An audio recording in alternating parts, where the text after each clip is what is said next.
Hello, my name is Ellie Hoccom and I'm a second year student here at University College Birmingham. I'm studying for a degree in specialist hair and media makeup. We've been asked by the great minds behind the absolutely fabulously extravagant event, Party Like Gatsby, if we can help get all of the guests Gatsby ready. Party Like Gatsby is finally arriving here in Birmingham on Saturday the 27th of May at the O2 Institute, so that means you've still got plenty of time to go and grab yourself some tickets. So first things first, here I have prepped the skin with Stila One Step Colour Correcting Primer. I've then covered the face using a flat paddle brush in Giorgio Armani Luminous Silk Foundation. I've just applied a nice even coat all over the face using the paddle brush.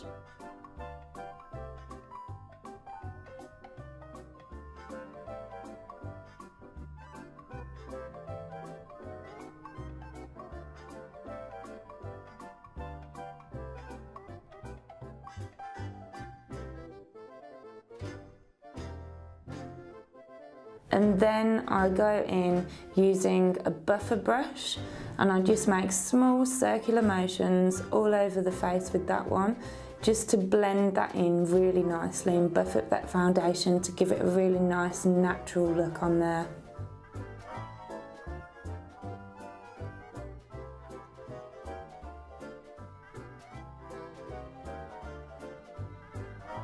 When you're applying the foundation, make sure that you cover the eyelids, under the eyes, those little bits of red around your nose, and then lastly, make sure that you go under the jawbone and slightly under the jaw onto the neck, just to make sure that that all blends in nicely and you haven't got any harsh lines around the edge of the face.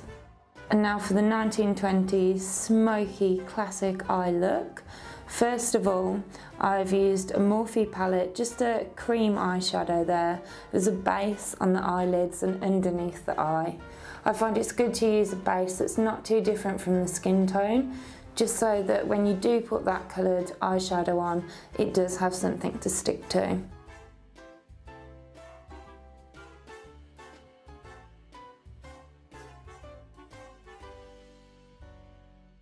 Second of all, I've used a Kat Von D Chrysalis eyeshadow palette. Here I've chosen to use a really nice bright blue in there, and I'm putting that all over the eyes using quite a soft brush to give you a nice smoky look.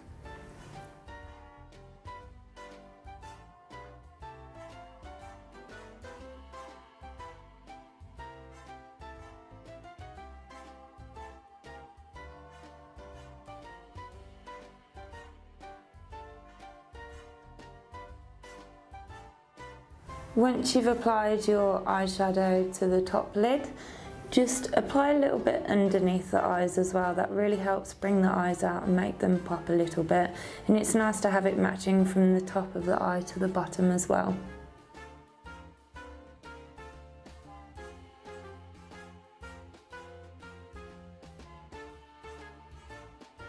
I'm just using a fan brush here just to get rid of any fallout that's fallen from the top of the eyelid onto the cheeks. Just wipe that off using a fan brush so that it doesn't ruin any of the foundation that you've already applied.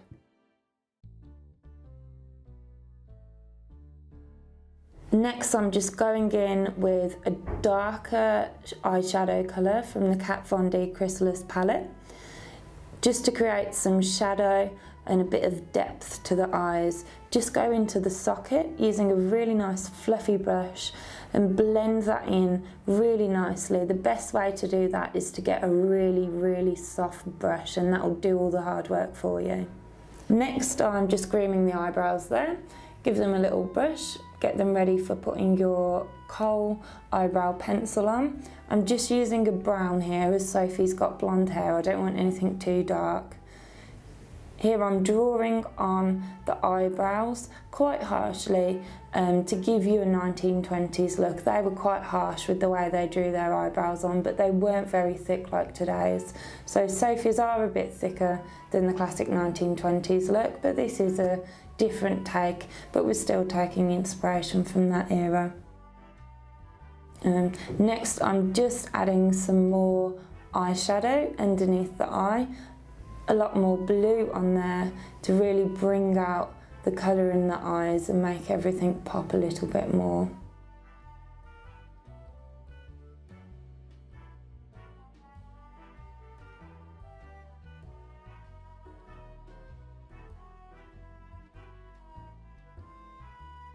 The final colour of eyeshadow I'm using is a nice bright silver. It's a really metallic-y colour, as you can see.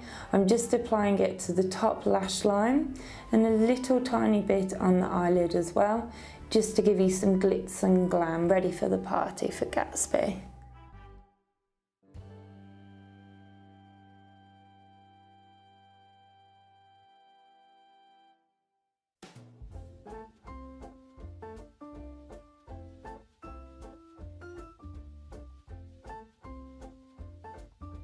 Once I've finished applying all the eyeshadow to the eyes, I like to go in again with some concealer or with the original foundation that you used, or something slightly paler. I do this just to cover up any fallout and to brighten up the face a little bit. Sophie's got really beautiful skin, so I haven't needed to use concealer, so I've just gone in with a little bit more foundation. I've used a really soft brush to put the foundation on, just under the eyes to make them look more alive.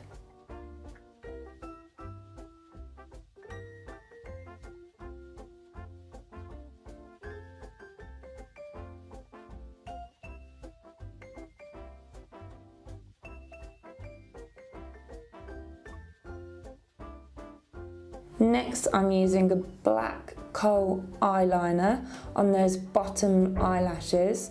I haven't done a line along the waterline, and I haven't done a line underneath the lashes either. I'm simply going in and filling in between each individual eyelash. That actually makes the eyelashes look a lot thicker on the bottom. The eyes were quite dark in the 20s, quite a sultry look, so it's nice to have some depth in there with some eyeliner and some dark eyeshadows. Next, plenty of mascara. Get it on the top eyelashes, nice and thick, and a little bit on the bottom as well, to really make those eyes look nice and dark and sultry.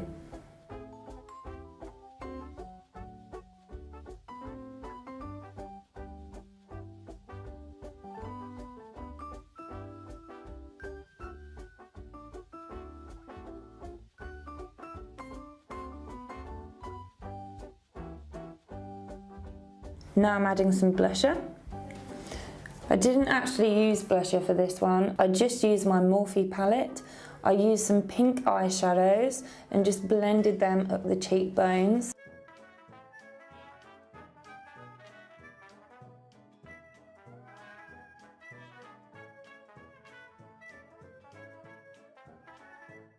On top of the blusher, I've just added a little bit of highlighter. I've used Makeup Revolution Radiant Light. For the lips, I have used Ben Nye palette, and I've used a nice deep berry colour on the lips. During the 1920s, they'd really emphasised the Cupid's bow lip shape. They didn't overdraw their lips all the way around, and dark lipsticks were quite popular. So go for something dark. You can go for deep reds, deep purples, deep pinks.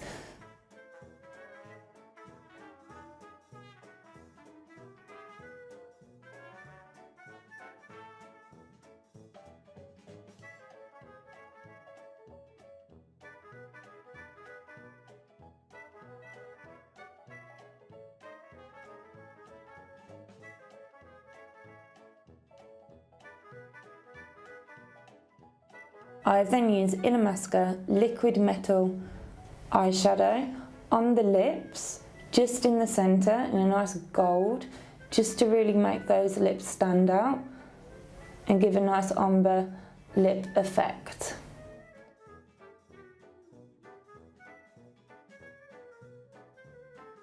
Finally, I'm just using a loose powder all over the face, just to set all the foundation and all the work that I've already done.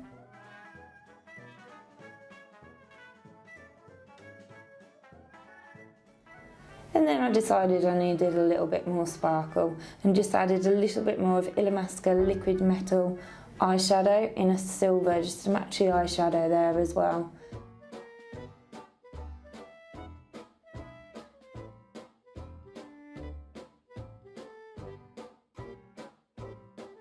And now for the hair. First of all, I curled the hair in little barrel curls, as you can see here. Curl the hair all over using barrel curls. And I'd leave them to sit in while you're doing the makeup so they have plenty of time to set. Make sure you spray them with plenty of hairspray as well. Once you've done that, brush them all out. I've sectioned the hair all over the head into 4 sections. You can see that 3 here are already done. I'm just going to show you how to do the last one. So I've just sectioned a bottom piece of hair. And then I'm using little slides. With those little slides, I'm pressing the hair flat and creating an S shape.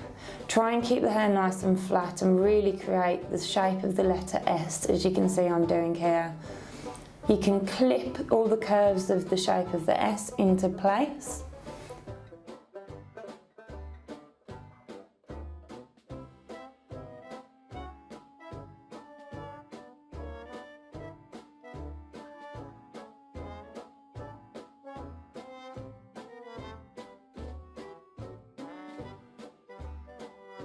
Once you've created that S shape on the bottom layer, grab a bit of hairspray, throw some hairspray on there, and then add another layer on top. Follow the shape of the letter S that you've already created. Keep the hair nice and flat, and add another layer of hair over the top in that S shape, clipping it all down into place as you go along.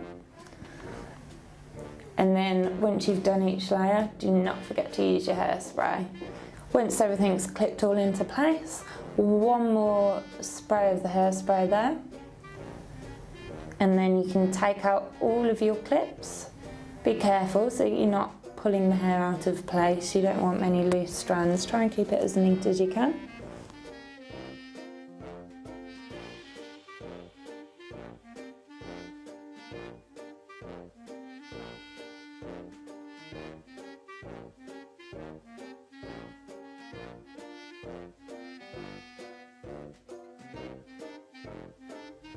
Once all of your clips are out, now all you need to do is pin up that lovely finger wave curl that you've made.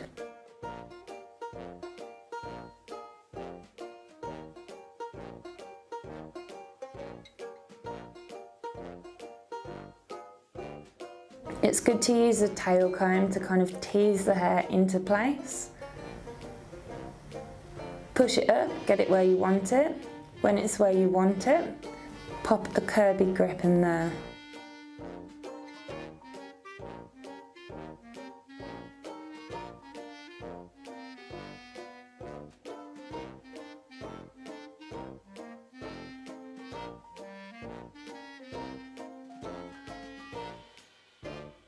Final touch to the hair, we're actually going to put some coloured hairspray in there. I've chosen a nice pink to match the blush, to match the lips, to match some of the colours in Sophie's clothes. I'm just spraying little dabs of colour all around the hair. Try and get it on the inside of the curls or the outside of the curls. Don't mix it up too much, just so you've got some consistency in there. And then I've sprayed all over the hair with lots and lots of glitter.